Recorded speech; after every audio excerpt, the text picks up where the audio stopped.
기독교인들의 사명이니까 잊지 않고 여러분 끝까지 함께 기도해 주시길 부탁을 드리겠습니다. 네, 오늘 본 말씀 마가복음 12장 28절부터 34절까지 말씀을 가지고 이렇게 제목을 정했습니다. 하나님의 나라에서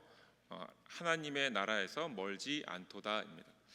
자, 오늘 본문의 말씀은요, 한 서기관과 예수 그리스도의 대화 내용입니다.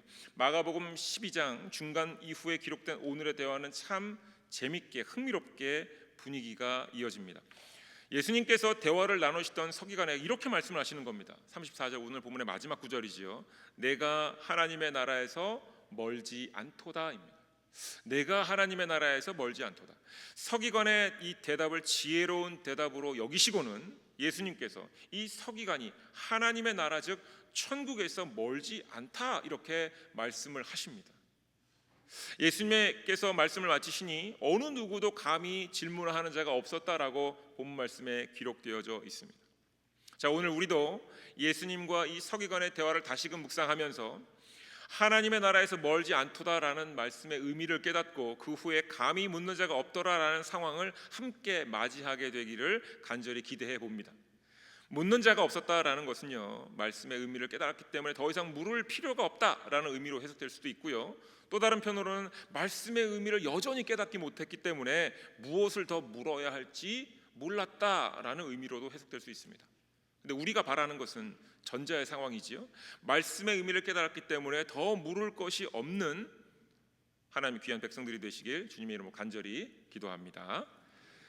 네, 마가복음 12장 오늘 본문 말씀 앞부분에 전반부에 매우 중요한 두 가지의 비유가 기록되어져 있습니다. 첫 번째는 포도원 농부의 비유입니다. 포도원의 주인이요, 이 포도원을 아름답게 만들고 담벼락도 세우고 모든 것을 다 갖추고 난 뒤에 이제 먼 길을 떠납니다. 그리고는 이 포도원을 농부들에게 맡깁니다. 그리고 추수할 때가 될 무렵에 주인이 종 하나를 그 포도원으로 보냅니다. 그래서 그 포도원에서 소출이 얼마나 있었는지를 결산하고자 합니다. 그런데 포도원을 관리하던 농부들이 주인의 종을 잡습니다. 그리고 어떻게 하냐면 머리를 때렸다 이렇게 성경 말씀에 기록하고 있습니다. 머리를 때려 그를 아마도 아무 일도 못하는 사람으로 만들어버린 것 같습니다. 그래서 주인이 또 다른 종을 보냅니다. 그랬더니 이번에는 그 종을 잡아서 농부들이 죽입니다. 이후에 이 주인이 여러 종들을 보냈지만 결국 수많은 종들이 주인으로부터 왔을 때 이 농부들이 때리거나 죽이거나를 반복합니다. 마지막으로 주인이 자신의 아들을 보내기를 결심합니다. 내 아들을 보내면 농부들이 내 말을, 내 뜻을 알아듣겠지라고 생각하고 보냅니다. 하지만 농부들은 어떻게 생각했습니까? 상속자를 죽여 이 포도원을 우리가 갖자, 취하자, 우리 것으로 만들자라고 생각합니다. 자, 이러한 상황 가운데 포도원 주인은 결국 농부들을 진멸하고 이 포도원을 다른 사람들에게 맡겼다라는 비유의 말씀이 기록되어져 있습니다. 여러분, 이 이야기는 비유입니다. 비유란 무엇입니까? 실제적인 이야기는 아니지만 이 비유를 통해 조금 더 말씀의 의미를 알 수 있도록 깨닫도록 인도해 주기 위한 수단이지요. 자, 그렇다면 이 비유를 통해서 현실적인 상황에 이것을 그대로 대입해서 설명해 보면 이렇습니다. 하나님께서 이 세상을 만드시고 우리도 하나님의 형상으로 창조하신 뒤에 우리에게, 하나님의 형상으로 창조된 우리에게 모든 것을 맡기셨습니다. 그리고 추수할 때가 되어서 사람들에게 추수할 것을 받으러 보내시는 겁니다. 그래서 하나님의 마음을 대변할 선지자, 예언자들을 뽑아서 우리에게 보내셨습니다. 그런데 사람들이 예언자나 선지자 말을 듣지 않았습니다. 심지어 그들을 업신여기고 죽이기까지 했습니다. 그래서 하나님은 결국 독생자 예수님을 이 땅에 보내시기로 합니다. 그런데 결국 사람들이 예수님을 잡아 죽이면 어떤 마음을 가졌다고요? 내가 예수를 잡아 죽이면 이 땅이, 이 세상이, 내 몸과 내 마음이, 내 모든 것들이 내 것이 될 것이다, 더 이상 하나님의 것이 될 것이 아니다 라고 마음으로 먹고는 결국 예수님을 죽입니다. 이로써 하나님께서는 하나님의 것을 자신의 것으로 여기는 사람들을 멸하시고는 하나님의 것을 다시금 다른 사람들에게 맡기실 것이다 라는 비유입니다. 자, 여러분, 이 비유의 핵심은 첫 번째, 포도원이 농부의 것이 아님을 정확하게 보여주고 있습니다. 포도원은, 이 땅은 농부들의 것이 아니라 하나님의 것이다라는 겁니다. 이 땅은 우리의 몸은, 우리의 모든 것은 다 하나님의 것이다라는 겁니다. 주어진 것, 맡겨진 것, 모든 것이 다 포도원의 주인이신 하나님의 것이다라는 것을 알라는 겁니다. 두 번째로, 맡겨진 것, 주어진 것은요, 때가 되면 반드시 열매를 드러내야 됩니다. 자, 이 세 번째가 열매인데, 어떤 열매를 얻어야 되는가 하면 바로 이 열매는 자신들이 농부이고 포도원의 주인은 하나님이라는 것을 고백해야 되는 열매입니다. 이것이 믿음의 기초입니다.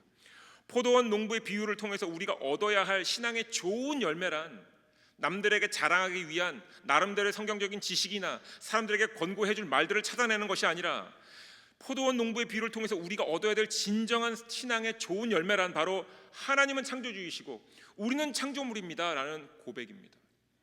이것이 우리가 얻어야 할 신앙의 좋은 열매입니다. 삶을 살면서 수많은 일들을 감당하면서 우리가 해야 될, 하나님 앞에 드려야 할 신앙의 좋은 열매란, 하나님, 우리는 창조물이고 하나님은 창조주이십니다 라는 고백입니다.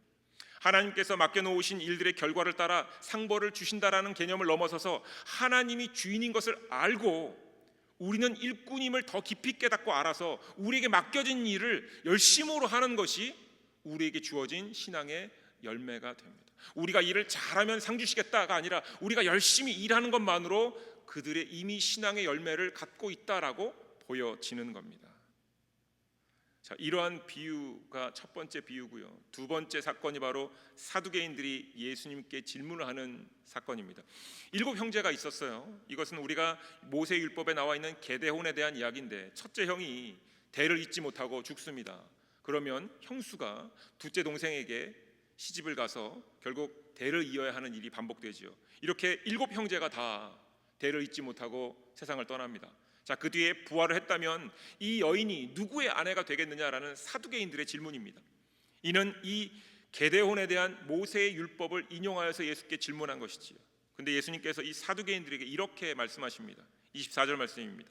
예수께서 이르시되 너희가 성경도 하나님의 능력도 알지 못함으로 오해함이 아니냐 말씀하십니다. 부활의 때 결혼은 없다 말씀하시는 겁니다. 그리고 27절에 이렇게 말씀을 마치십니다.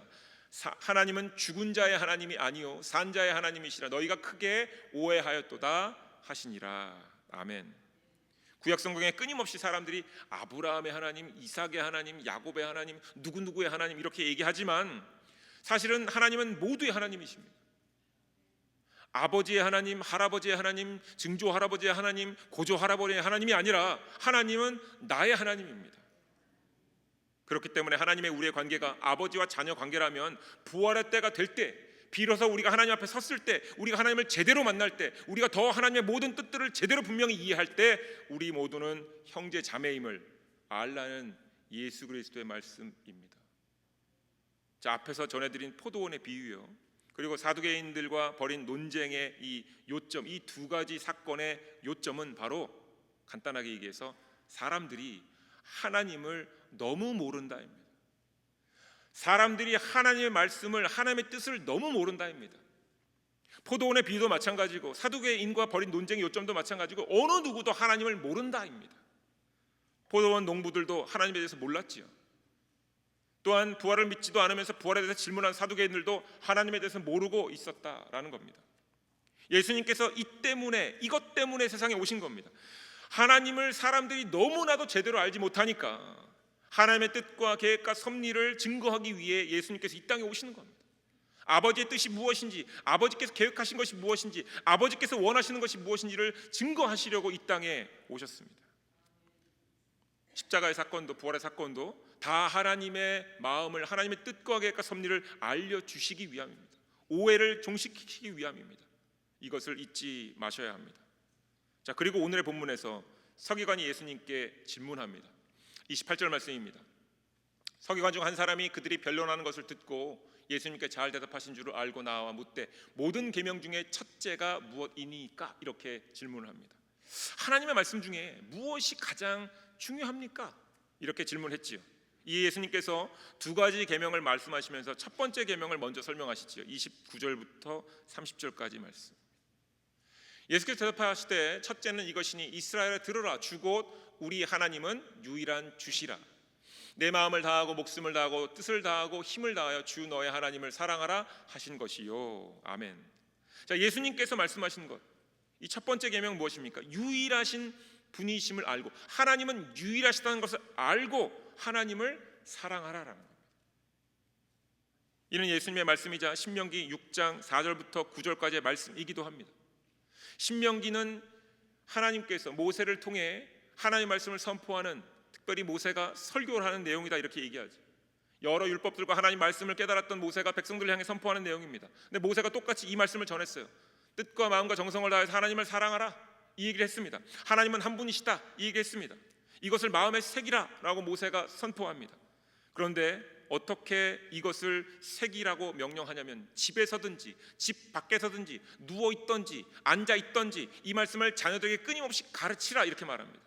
심지어 손목에 메고 미간에 새기고 문설주와 문 바깥에도 기록하여 놓아라 이렇게 말합니다.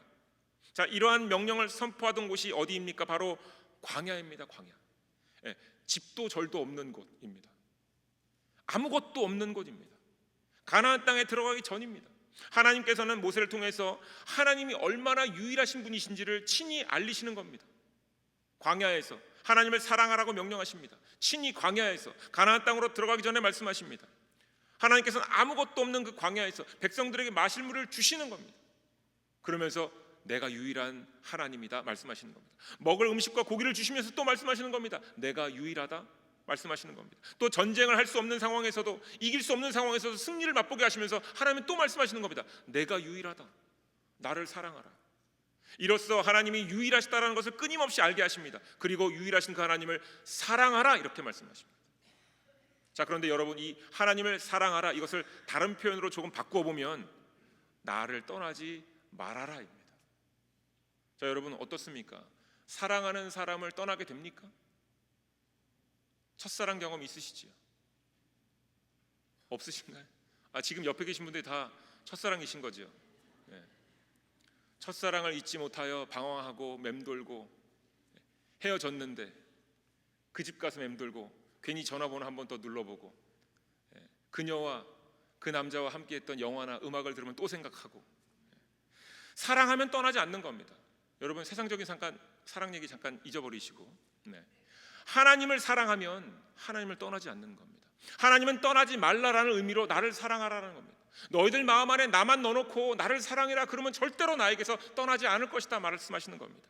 하나님만 유일하시니 떠나지 말라고 말씀하십니다. 하나님 이외의 모든 것은 유일하지 않기 때문에, 다 사라지기 때문에 사라지는 것을 마음에 품고 있지 말라라고 말씀하십니다. 따라서 하나님만 사랑하고 하나님을 제발 떠나지 말라고 말씀하시는 것, 이것을 광야에서 끊임없이 가르치셨습니다. 이것을 자녀들에게 가르치고 또한 그들로 하여금 기억하도록 옆에서 도와주라 말씀하십니다. 하지만 우리가 잘 아는 대로 이스라엘 백성들은 하나님 위에 많은 것들을 사랑하기 시작했고 또 하나님을 떠나갑니다. 자, 이것이 첫 번째 계명 이야기입니다. 예수님께서 이제 두 번째 계명을 말씀하십니다. 31절. 둘째는 이것이니 내 이웃을 내 자신과 같이 사랑하라 하신 것이라, 이보다 더 큰 계명이 없느니라. 아멘. 자, 이 말씀은 레위기 19장에 기록된 말씀입니다. 똑같이 모세를 통해서 하나님께서 말씀하시는 겁니다. 하나님께서 모세에게 말씀하십니다. 레위기 19장 2절에 먼저 보면 이렇습니다. 너희는 거룩하라. 이는 나 여호와 너희 하나님이 거룩함이니라. 아멘. 자, 하나님은 유일하신 분이시요, 하나님을 떠나지 않기 위해서 하나님 이외에 다른 것들 사랑하지 말아야 된다고 말씀하십니다. 예수님께서는 하나님께서 어떤 분이신지를 알려주셨고 하나님을 사랑하라고 다시 말씀하신 겁니다. 즉 하나님께서는 창조주이시기 때문에 창조물들이 창조물을 사랑하듯 하나님을 사랑하지 말라고 말씀하십니다. 좋으면 사랑하고 싫으면 떠나버리는 그런 정도의 사랑을 하지 말라고 말씀하십니다. 다른 말로 얘기하면 우리 마음에 다른 것은 넣지 말고 하나님만 채워 넣으라 이렇게 말씀하십니다. 마음에 다른 것을 사랑하는 채로 하나님은 사랑할 수 없다 말씀하십니다. 사랑의 크기가 사람마다 다를 수 있고요, 사랑의 표현도 사람마다 다를 수 있지만 하나님께 사랑을 표현할 때는 그 사람의 마음에 하나님 이외에 다른 것이 있으면 안 된다는 이야기입니다. 여러분 이해가 되시지요? 하나님을 사랑할 때에 하나님 이외에 다른 것을 가지고 있으면 안 됩니다. 제가 설교 내용 가운데 준비하진 않았는데 갑자기 떠오르는 예가 하나 있는데, 예전에 유기성 목사님이 설교 가운데 이런 얘기를 하셨어요. 하나님이 전부입니다 라고 많은 사람들이 고백하는데, 이것을 세상의 비유에 좀 적용을 해서 만약에 어떤 한 남편이, 이건 예예요, 예입니다, 오해하지 마시고요. 어떤 한 남편이 여보 난 당신이 첫 번째야, 두 번째는 김양, 세 번째는 이양, 네 번째는 뭐, 이러면 안 되죠. 이러면 안 되죠. 그러니까 유기성 목사님이 이 예를 드신 이유가 있어요. 하나님, 정말 하나님이 저에게는 가장 중요합니다. 그런데 제 마음의 1%는 다른 거 좀 하면 안 될까요? 이게 똑같은 예라는 겁니다. 여보 난 당신 너무 사랑해. 99% 여보를 사랑하고 사실 1%는 김양을 내가 좋아하는데, 이러면 어느 아내가 그걸 좋아하겠느냐. 하나님께서는 100%를 원하신다는 거죠. 100%를. 다른 것은 절대 갖고 있으면 안 됩니다. 그러면 하나님 보시기에 그것은 사랑이 아니다라고 말씀하시는 겁니다. 자, 그런 의미로 말씀을 하시면서 지금 거룩함을 얘기하시면서 레위기 19장 9절부터 17절 가운데 이런 말씀들을 이어가십니다. 조금 길지만 제가 한 구절씩 한번 읽어보겠습니다. 여러분 잘 한번 따라오시면 좋겠습니다.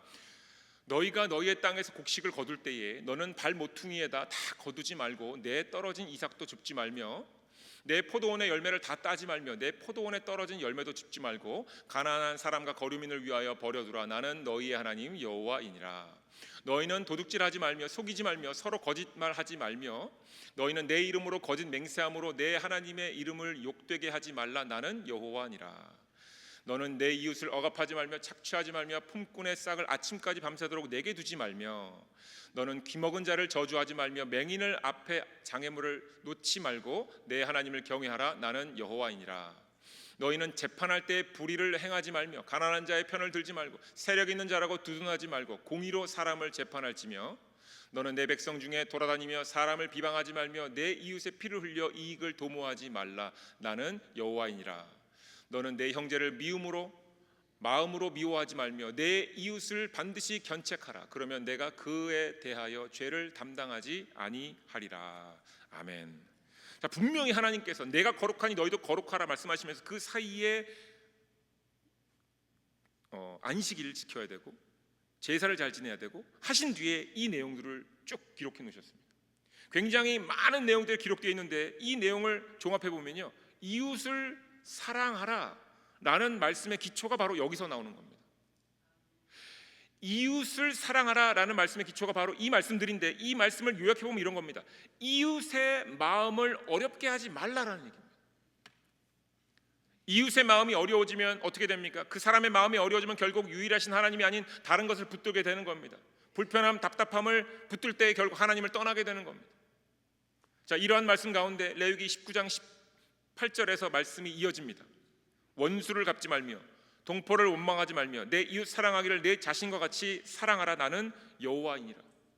하나님께서 나를 사랑하라 라고 말씀하시면서 그 뒤에 이웃을 내 자신과 같이 사랑하라 라고 말씀하시는데, 그 사이에 어떤 말씀이 있냐면 수많은 이웃에 대한 이야기들이 기록되어 있습니다. 자, 이 말씀의 의미는 무엇입니까? 먼저 원수를 향한 분노, 원망 등의 감정들을 둔 채로 하나님을 사랑하지 말라는 의미이자, 둘째로 다른 사람에게도 하나님을 사랑하지 못하도록 하는 감정들이 생기지 않도록 너 자신을 조심하고 너 자신을 지키며 너 자신을 지키는 것처럼 내 이웃도 지켜주라는 이야기입니다. 다시 말씀드립니다. 레위기 19장 2절에서 하나님께서 하나님의 거룩함을 말씀하셨어요. 그 이후에 안식일 거룩하게 지켜라, 그리고 온전한 제사를 드리라는 말씀을 하셨습니다. 그런데 이 말씀들의 근본, 안식일을 지켜야 되는 이유, 온전한 제사를 드려야 되는 이유도 바로 여기 있습니다.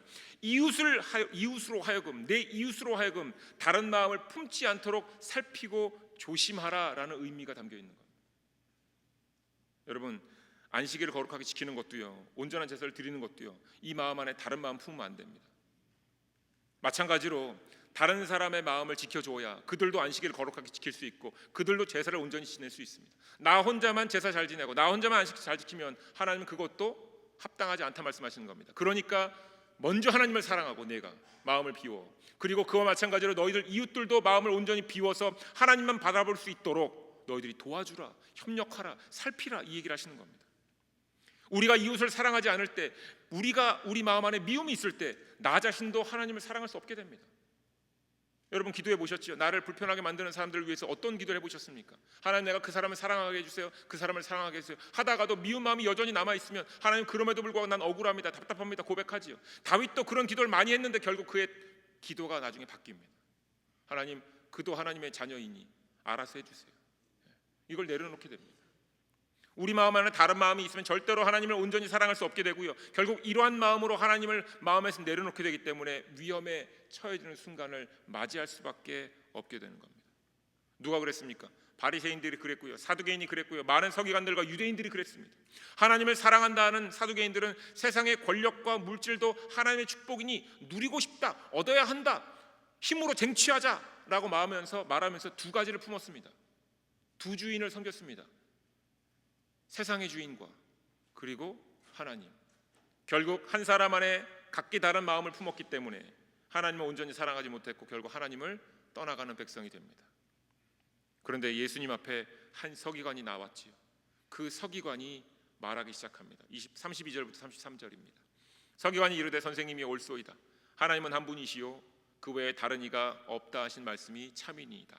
또 마음을 다하고 지혜를 다하고 힘을 다하여 하나님을 사랑하는 것과 또 이웃을 자기 자신과 같이 사랑하는 것이, 이 뒷부분이 중요한데요, 전체로 드리는 모든 번제물과 기타 제물보다 나으니이다.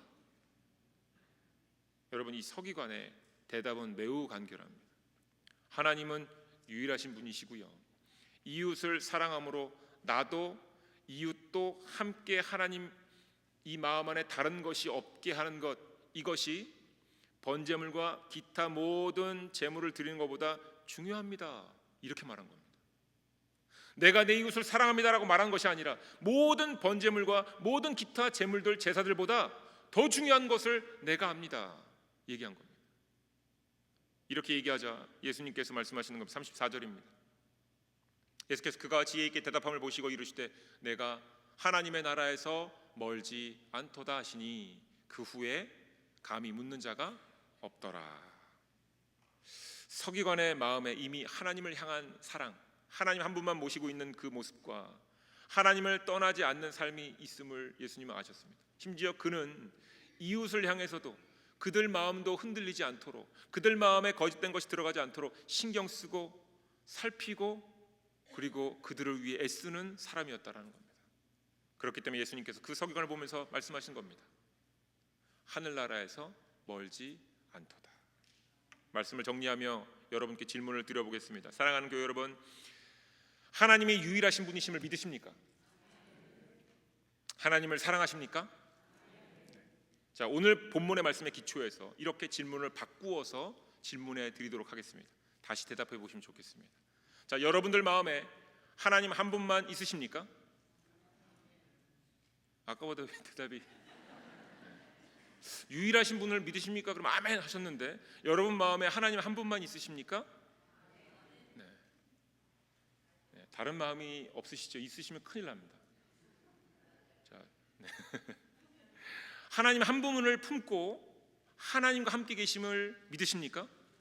네. 여러분들 마음 안에 시기와 분노뿐만 아니라 다른 것들을 사랑하시면 절대 안 됩니다. 어떤 것도 고민하시면 안 됩니다. 그러면 그 작은 고민 하나가 우리로 인해서 하나님을 떠나게 만듭니다. 자, 마지막으로 두 번째 질문인데요, 내 이웃을 내 자신과 같이 사랑하십니까? 라는 질문 대신에 자, 이 질문을 드리겠습니다. 이웃의 마음에, 우리 형제 자매들의 마음에 다른 마음이 없도록 지금 노력하고 계십니까? 여러분, 너무 중요한 질문입니다. 하나님을 사랑합니다, 하나님 한 분만 모시겠습니다 라는 것은 우리가 잘 대답할 수 있는데 사실 이 두 번째 질문은 쉽지 않습니다. 이웃의 마음에, 우리 형제 자매들의 마음에 다른 마음이 생기지 않도록 우리가 지금 도와주고 있느냐, 신경 쓰고 있느냐, 함께 노력하고 있느냐, 이게 바로 내 이웃을 내 자신과 같이 사랑하라 하신 말씀의 의미인데 우리가 지금 이것을 하고 있느냐라고 물으시는 겁니다. 이웃의 마음에 다른 마음이 생겨서 하나님을 떠날 것을 우리는 걱정해야 하고요, 이웃의 마음에 아픔과 근심이 없도록, 시기와 질투가 생겨나지 않도록 사랑하고 아끼고 섬겨야 하는 것입니다. 그것이 바로 나를 사랑하신 하나님을 생각하며 내 이웃을 내 몸과 같이 사랑하는 것입니다. 우리가 사실 가장 힘들어하는 부분이지. 나의 마음을 다스리는 것도 쉽지 않은데 남의 마음까지 헤아려야 한다니 사실 쉽지 않습니다. 하지만 이 둘째 계명을 실천하라 말씀하십니다. 오늘 본문 말씀과 같은 본문의 말씀인데요, 마태복음 22장 39절부터 40절의 말씀이 동일한 말씀으로 기록되어 있습니다. 마태복음 22장 39절부터 40절의 말씀을 제가 읽어드리겠습니다. 둘째도 그와 같으니 내 이웃을 내 자신과 같이 사랑하라 하셨으니 이 두 계명이 온 율법과 선지자의 강령이니라. 아멘. 영어로는 이렇게 되어 있습니다. All the law and the prophets hang on these two commandments. 둘째도 이와 같다 이렇게 설명합니다. 하나님을 사랑하는 것, 마음에 하나님만 모시는 것, 다른 마음이 없어야 하나님을 사랑하고 하나님을 떠나지 않는 것이다 말씀하시면서 이것이 둘째, 내 이웃을 내 자신과 같이 사랑하라는 말씀과 같다 말씀하시는 겁니다. 이해가 되시지요? 나만 하나님 사랑하지 말고, 나만 하나님 한 분 모시지 말고, 나만 다른 마음 갖지 않으려고 노력하지 말고, 나만 하나님을 떠나지 않으려고 머물지 않으려고 노력하지 말고, 이웃을 나와 같이 하나님 사랑할 수 있도록 도와주라는 겁니다. 이 두 계명이 온 율법과 선지자들의 강령이다라고 마태복음이 선포합니다. 온 율법과 선지자들이 이것을 사명으로 받고 살았다라는 겁니다. 마음에 하나님만을 붙들고요, 이웃들의 마음에도 하나님만을 붙들도록 살피고 이것을 지키며 실천하는 과정 가운데 때로 매를 맞기도 했고요, 많은 선지자들이, 많은 예언가들이 다치기도 했고요, 쫓기기도 했고요, 숨기도 했고요, 심지어 죽기도 했어요. 나만 돌본 것이 아니라 우리 이웃들의 마음도 함께 돌보면서 모진 고난을 고초를 당했습니다. 그럼에도 불구하고 이 길을 지켰습니다. 왜냐하면 이 길만이 온전히 하나님을 알아가는 길이고 하나님을 떠나지 않는 것이며 이것이 하나님을 사랑하는 모습임을 그들이 알았기 때문에 그렇습니다. 사랑하는 교회 여러분, 우리도 이러한 길을 걷고 계시다면 우리도 천국에서 멀지 않은 사람들입니다. 그런데 만약 그렇지 않다면 지금이라도 다시금 하나님만 붙드시고 그리고 이웃들도 하나님을 떠나지 않도록 신경 쓰시고 기도하시고 섬기시고 하시는 모두가 되시길 주님의 이름으로 간절히 기도합니다. 하나님께서는 나만 아니라 나와 이웃 모두가 하나님을 떠나지 않기를 원하십니다. 그래서 예수님을 이 땅에 보내주신 겁니다. 그래서 구원을 나 혼자 믿는 이들에게만 아니라 모든 인류를 위해서 십자가에 돌아가신 겁니다. 우리에게 하나님을 알고 하나님을 사랑함으로 천국에서 멀지 않음을 알게 하시면서 이제 우리의 이웃들에게도 하나님을 알고 하나님을 사랑함으로 천국에 멀지 않게 하시려고 우리에게 명령하십니다. 이웃을 살피고 이웃의 삶을 돌아보라 말씀하십니다. 이것이 바로 이웃을 내 몸과 같이 사랑하라라는 말씀의 의미입니다.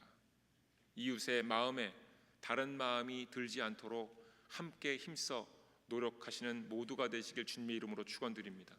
이로써 우리 모두 하나님 나라에서 멀지 않다라는 예수님의 음성을 매일매일 들으시며 한 걸음씩 천국으로 향하시길 주님의 이름으로 간절히 축원드립니다.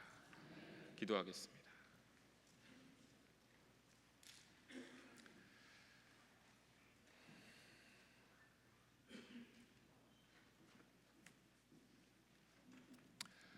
하나님, 말씀을 우리에게 주셔서 감사를 드립니다.